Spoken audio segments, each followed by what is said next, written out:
Welcome to Email After Hours by SenderScore, powered by Validity. We're your hosts. My name is Guy Hansen. And I'm Danielle Gallant, and this is Email After Hours.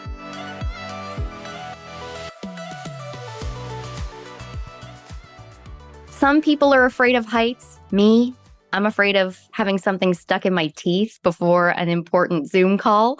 But in the world of email marketing, many senders are scared of Spamhaus listings. Dun, dun, dun. Just kidding. Even smart and savvy senders can find themselves on Spamhaus's block lists. And when ignored, these listings can seriously impact email performance. Before your spine starts tingling, remember that Spamhaus are the good guys, and they're here to help you avoid being listed. And even if you are listed, it's not the end of the world. Take a big breath. Today, we are looking beneath the mask and talking to a special guest from Spamhaus. Let's get to the bottom of how to avoid listings and why senders should see Spamhaus as a force for good. And it's a very special guest indeed, because for the second episode of Email After Hours in a row, it's an old colleague of ours. It's a real pleasure to welcome Sri Chandran with us today. And you worked together. We even did a few webinars together back in the day, Sri, and they were great. And, now you fetched up with Spamhaus, one of Validity's most important partners. And if we can't have you to ourselves, well, then we're really glad to have you with Spamhaus. And it's an absolute pleasure to welcome you joining us here today. Thank you. It's my pleasure, Guy. So let's get right into it. Let's talk about Spamhaus. What is Spamhaus's mission? Okay, so Spamhaus is a 25-year-old organization that's as long as Google has been on the internet. So I'll try to keep it simple. So we want to change the behavior of for the good of the internet, and we do this through being the authority on IP and domain reputation. And the data and intelligence enables us to weed out and highlight the malicious actors, and at the same time educate and support those who want to change it for the better. And we would also like to do this with the like-minded community and like-minded partners like Validity. You raise a good point there, because I think Danielle was hopefully sort of half joking in her intro in terms of sort of how email marketers see Spamhaus. And I think some of them sort of live in fear of the role that you guys play in the email world. But, I think as we've gotten to know each other, you guys are here as a force for good. And, do you think that fear that some of those marketers feel towards Spamhaus is justified, or do we need to educate them a little bit about your real role? Sure. So the easy answer is, as a sender, if you're following all the best practices, you don't have to worry about being on the Spamhaus list. And but yes, Spamhaus has a wide reach at the end of the day. So senders control their own experience. The technical best practices like branding your reverse DNS, the hello domain, and authentication are a bare minimum nowadays. So the one thing we see is that spammers always get all these technical best practices right. And it's mostly automated scripts. They have their SPF, DMARC, and DKIM and all these things in place. So do they accept the DMARC reports, or do they bounce is a completely different question.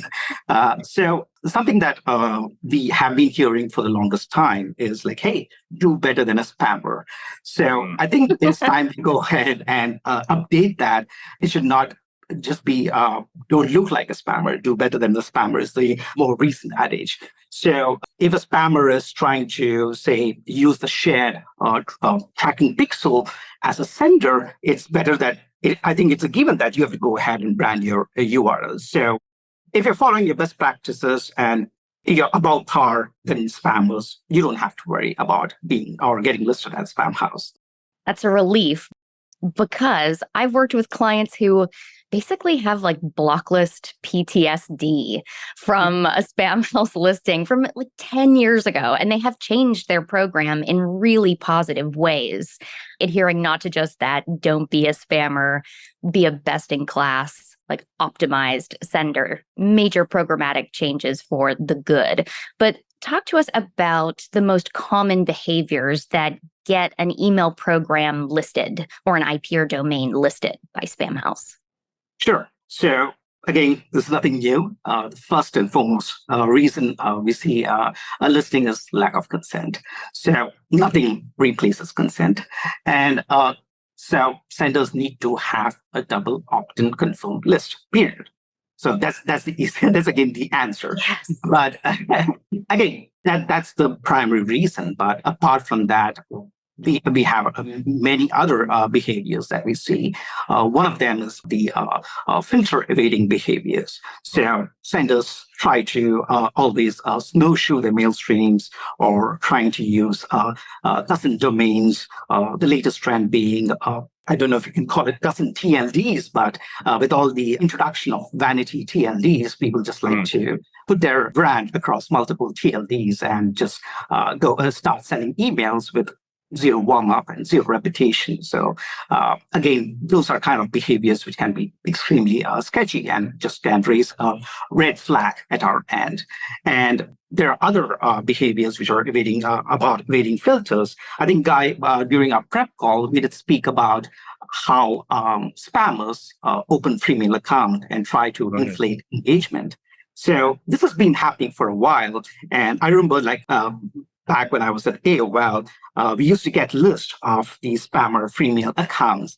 And most of the times, these spammers, of course, inflate engagement, but they also send emails to each other's accounts. So if we get one spammy account, we get other accounts also, which is kind of interesting. And the reason is because, hey, having an inflated address book is supposed to be a good reputation signal. So they try to go ahead and have a lot of email addresses over there and all sort of things. And trust me, in this day and age with the large language models and so on, it's not at all difficult for mailbox providers to go and figure out these things.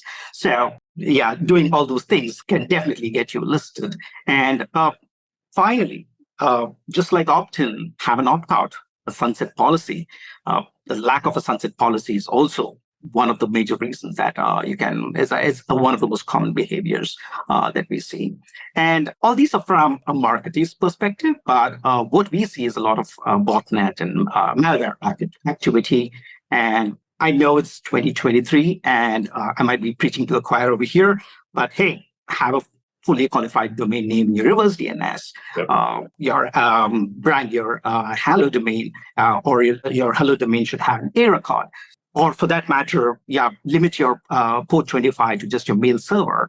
So these are things we have been seeing for 25 years. And I think our job is to educate, and we'll continue educating them, educating everyone. 100%. I just love that example of your sort of talking about, how the spammers send to each other to try and sort of boost the engagement of each other's programs. Last time out, Danielle and I were talking about some of our sort of all-time favorite scams, and I wish we'd had that one because I'd have used it for sure. But more seriously, so, when you're a legitimate email program owner, the last thing you want to do is get listed, but it does happen occasionally. So what are your expectations of that sender as they try to get delisted? What are the steps they need to follow?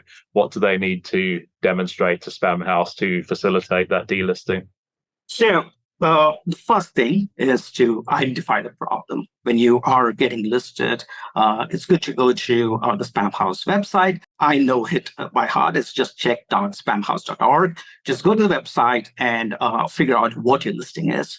And trust me, there's a lot of detailed information on our website, and we put in a lot of effort to keep it up to date. So if it's not working or if there's something we are missing, do let us know. So once you have identified what the issue is, of course, you need to go ahead and fix it if it's like something related to your missing A recorder or whatever, or if it's something more elaborate, like you don't have a confirmed opt-in, that's a more serious issue that you need to take care of. So identify the problem, go ahead and fix it. And once you fix it, you can get back to the website, follow the link, and you can open a ticket with us. And usually opening a ticket and us giving you the first response is pretty quick, but the actual resolution of the issue really depends on if you have fixed the underlying issue.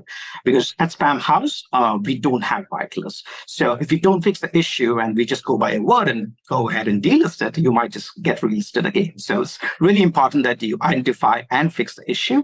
And one thing while opening ticket is just going ahead and giving us as much information as possible. I would put a caveat for as much information as in giving us relevant information, and I'll get to that point later.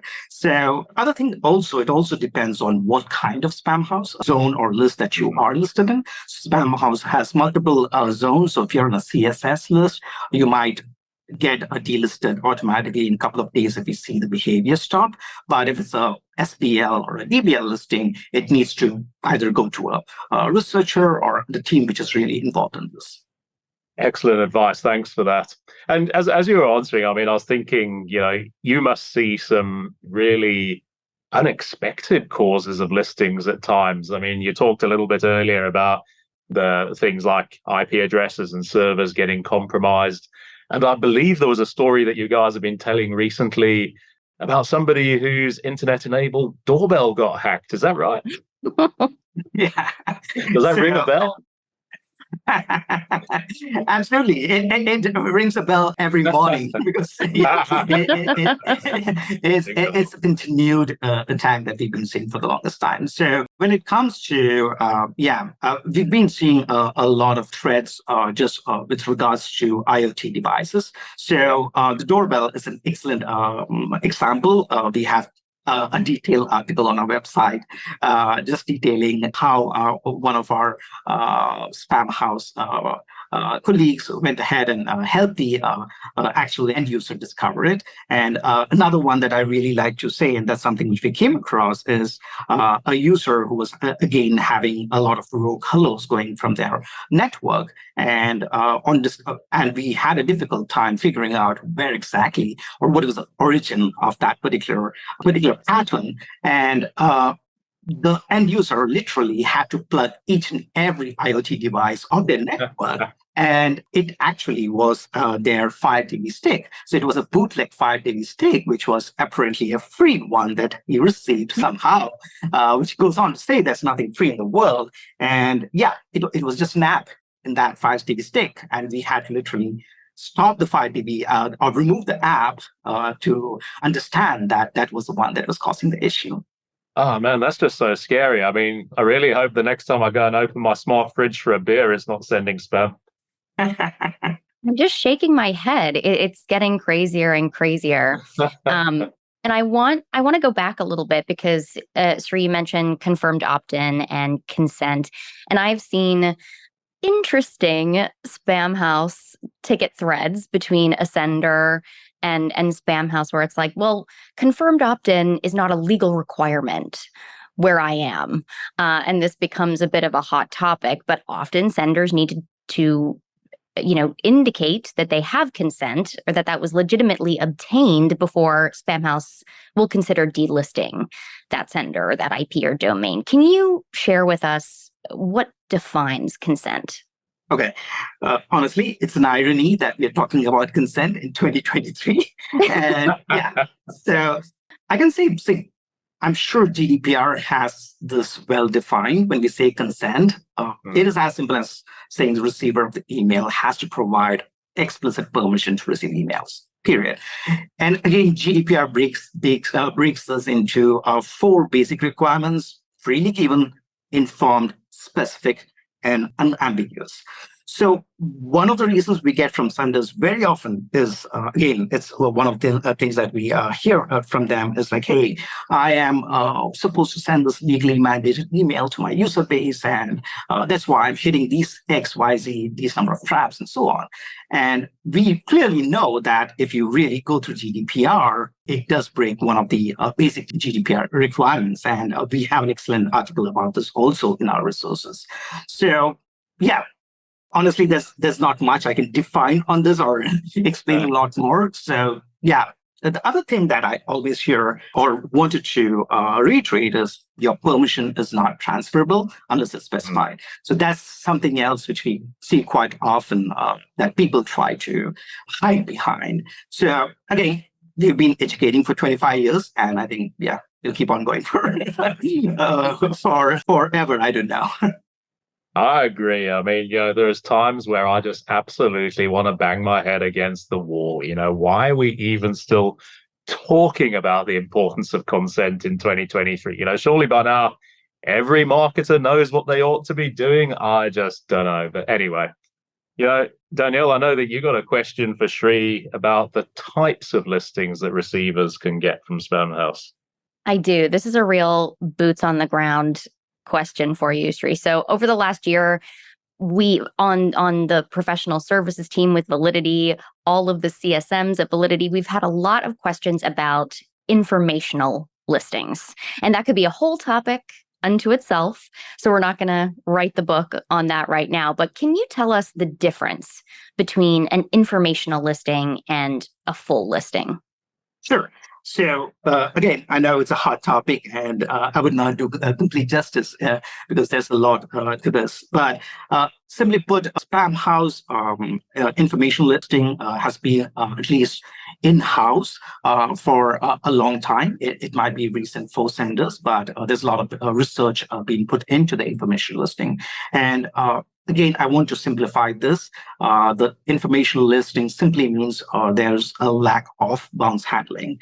So, or what we call in the deliverability space as a lack of sunset policy. So these are mails sent to addresses which never gave permissions, and these addresses have been sitting idle for the longest time, and these addresses have never interacted to your campaigns ever, and they're providing you zero value. So yeah, that's information listing. And the reason they're called information listing is they're not part of any of the zone files, and they're basically just early warning signals. But yeah, if you choose to ignore those early warning signals, they can very well go live and they can be active. And again, it's based on ASNs and so on. So it is really important that you go ahead and look at these signals. And again, these are just warning signals that Spamhaus is providing. And I think something related to this, like I remember I was on the, if you can call on the sender side when the information listing started, working for an ESP. So one of the things that while digging deeper into this is about bounce handling. So there's a whole lot of confusion on the ESP side. They like to give it pretty names like soft bounces and hard bounces and so on. But the definition, and there's a lack of clarity even on the ESP side, like, hey, what should I really consider a hard bounce? And again, it's a rabbit hole. I don't want to really go inside it, but I think that's one thing that the information listing really brought up. I can give you an example. Like if you are getting an email address which is bouncing for whatever, mailbox full or whatever, for multiple months together or multiple campaigns, there's no reason you should be going ahead and sending it repeatedly. So improving your suppression policy or making changes to your suppression policy is really important. And at times it is the ESPs pass the buck to the brand, and the brand pass the buck to the ESP. So no one takes a stand on it. And I think that's where the information listing really brings that to the foreground. Wow, as you start riffing on the topic of bounce management, I was thinking we should have put you together with Seb from the CSA on our previous episode, because that's his next topic. We could have talked about it all day. But seriously, you guys at Spamhaus, you get to monitor a lot of data. Some of it comes from us at Validity. It means you've got a really unique view of the online threat landscape. And I think we've touched on some of those already, compromises, botnets, abuse of vanity domains. Anything else you can tell us about some of the emerging trends you're seeing and how marketers should be responding to them? Again, from a marketer's perspective, there's not much. Most of what we see is, again, the malware and botnet activity. But a few of these things keep on surfacing repeatedly. Like I remember this whole DKIM replay attack, which happened, I think, a year or two ago, or maybe more recently. It's time's a blur now on the email side. So it was something which happened in 2016, 17. It was just that people realized, hey, domain reputation is the thing. Now spammers thought, okay, let's go ahead and game it. So similarly, the subscription bombing is something which we are seeing just coming up again now. You'd be surprised by the number of websites which are just purely open. You can just go ahead and do anything with the forms over there. And yeah, that's something which you're seeing again. You're seeing a lot of trap hits due to lazy security, if I can say.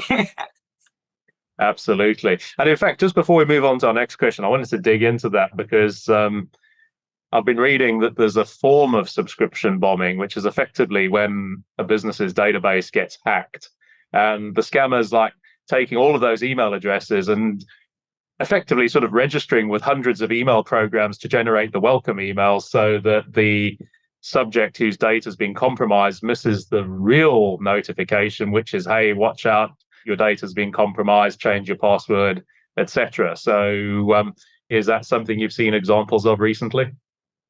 Yeah, from our perspective, our visibility is more data that we get from our partners and so on. Yeah. So maybe that's something, but I definitely, as I mentioned, this is something which has happened in the past. But as part of AOL, I've seen this a lot. Like that's where, like when you get those mailbox fools and so on, you have to take care of, you have to notice all those things. So yeah. It's scary. As we're talking about this, I'm having an image of one podcast episode where we get all of our guests together and just go on a rant about list bombing and bounce handling and all of this stuff, which will be complete chaos. But there is another trend that we've been talking about a lot on this podcast, and that is AI. This year is very much the year of AI, even though it's been around and brewing for a little while. We're starting to see how that's infiltrating email. From your viewpoint, have you seen any uses of generative AI yet? Okay, so I was expecting and not so expecting this question because, yeah, we are seeing it a lot. And surprisingly, we are seeing it in our ticket queues. So that's where most of the, we are seeing a lot of bot generated ChatGPT generated requests coming in, and trust me, it's not good. And there was this funny thing, or one of the funny tickets that happened a couple of weeks ago. So someone, of course, put in a ChatGPT ticket requesting for Spamhaus CSS removal, and ChatGPT, with all the large language model that it has, rightfully went ahead and gave CSS HTML template. And of course, it was some spammer who had opened the ticket. So it was really funny because, yeah, that's what we can expect from ChatGPT. And so we're seeing a lot of tickets being generated from ChatGPT.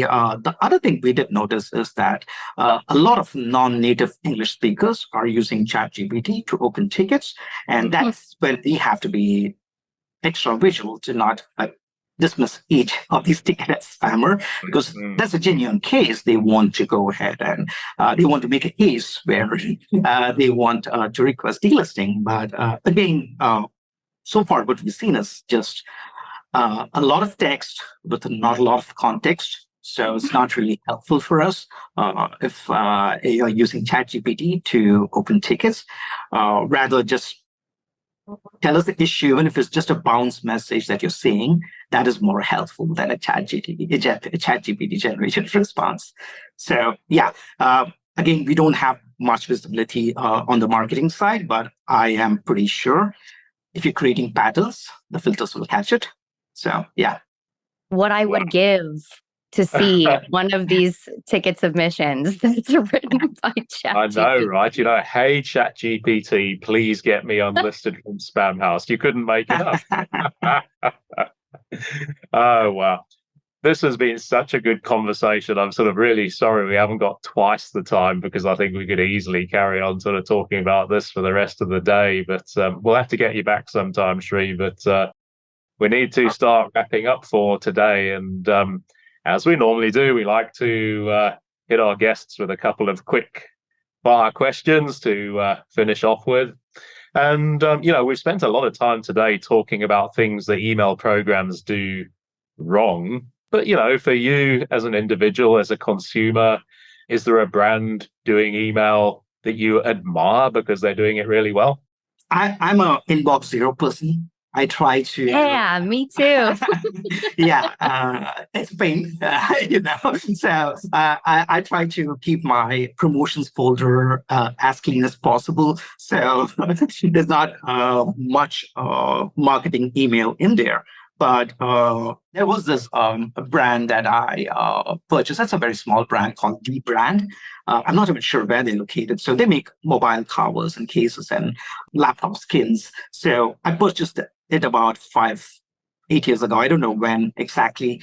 But their campaigns have been really quirky. And I remember them using Gmail annotations, and they're pretty smart to get on all the latest things. And I think that's one of the few brands that I have just I'm still subscribed to, even though I have not purchased anything from them recently. I just make sure I go and open the mail just to make them know, hey, I'm a human being behind. Go to the website once in a while to check out designs. And I have not purchased it because mostly the shipping is more expensive than the actual thing for me because I live on the other side of the continent. So, but yeah, that's one of the few brands that I really like because, yeah, the one is the content is relevant.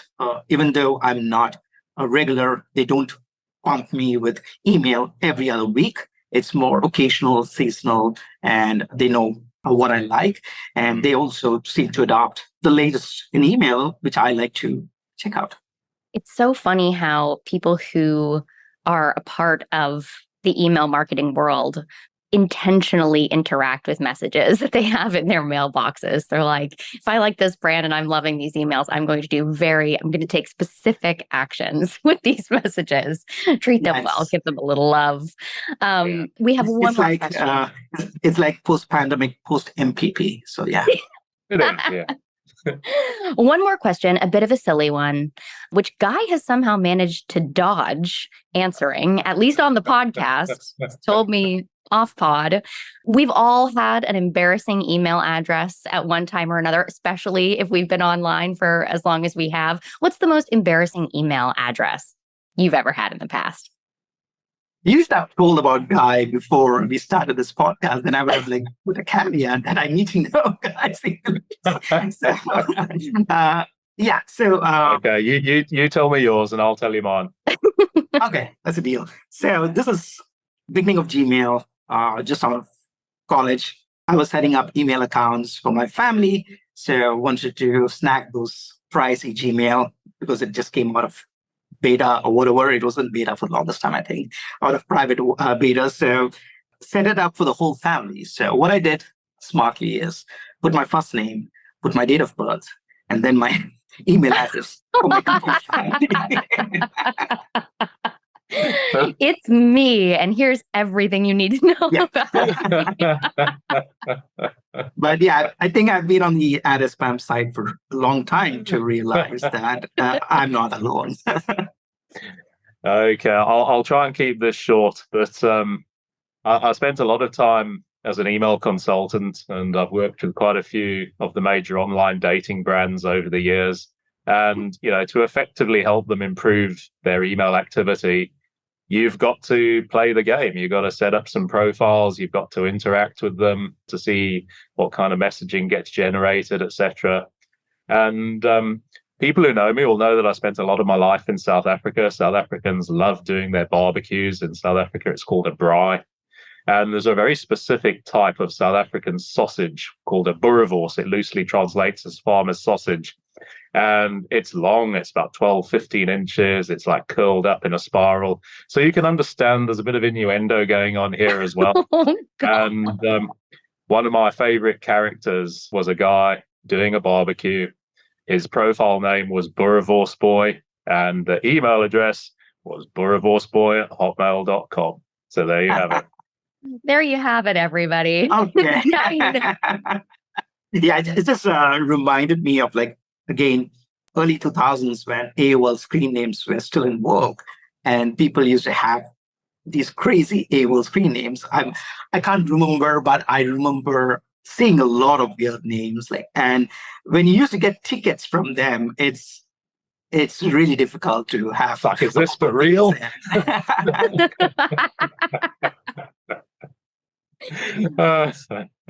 Yeah, and I think on related to this is like what I've been seeing on this, something more recent on the B2B side, domains. Like I came across something yesterday where the domain was your warm up or howtowarmup.com, something like that.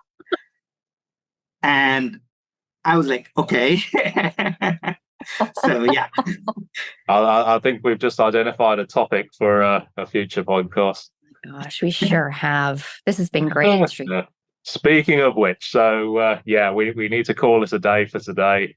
Hope you, our listeners, have enjoyed this as much as we have today. We'll be back in 2 weeks' time. We've got some great topics coming up. We're going to be talking about email automation. We're going to be revisiting email migrations, and definitely some content coming up on Apple's latest big announcement about link tracking protection. So make sure you carry on downloading us every 2 weeks, and we'll keep you guys up to date about the newest and latest in the world of email marketing. Bye for now. Be sure to tune in next time and hit subscribe so you don't miss any future episodes. And don't forget to visit senderscore.com for loads more great resources to help you become a stronger sender. To all you sleepless senders out there, thank you for joining us after hours, and see you next time.